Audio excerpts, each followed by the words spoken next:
不知道大家那里有没有降温？广州终于开始冷了，那咱今天来做个温暖开胃的炖菜——巴斯克炖鸡。首先，咱们给鸡腿去骨，懒得剔骨的小伙伴呢，就可以跳过这一步，用剪刀操作会简单很多，沿着骨头把肉剪开就好了。然后中间来一刀，这样一会儿煎的时候鸡肉就不会翘起来。用盐和黑胡椒稍微腌制一下。接下来我们准备辅料，把彩椒切条，洋葱切丁，大蒜压一下去皮。热锅倒油，把鸡皮那面朝下煎到两面金黄。开始先不要翻动鸡肉，煎够时间再翻面就不会粘锅了。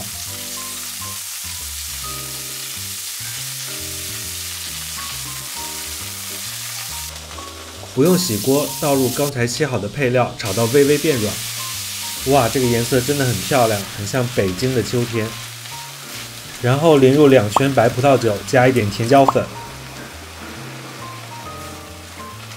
倒入400克番茄罐头，这里用新鲜番茄也可以，加一点点清水，然后加一点番茄膏，让番茄的味道更加浓郁，再加一点盐调味。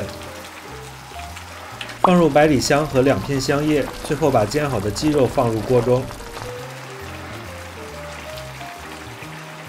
可以淋一点汤汁，保持鸡肉湿润。盖小火炖煮25分钟。开盖后大火收汁。最后撒一点欧芹提香。让我看看今天吃什么，好香啊！我可以吃一口吗？鸡肉炖的已经软烂入味，这道菜非常下饭，也可以配着面包吃。今天咱来个混搭，用来拌面也是超级好吃。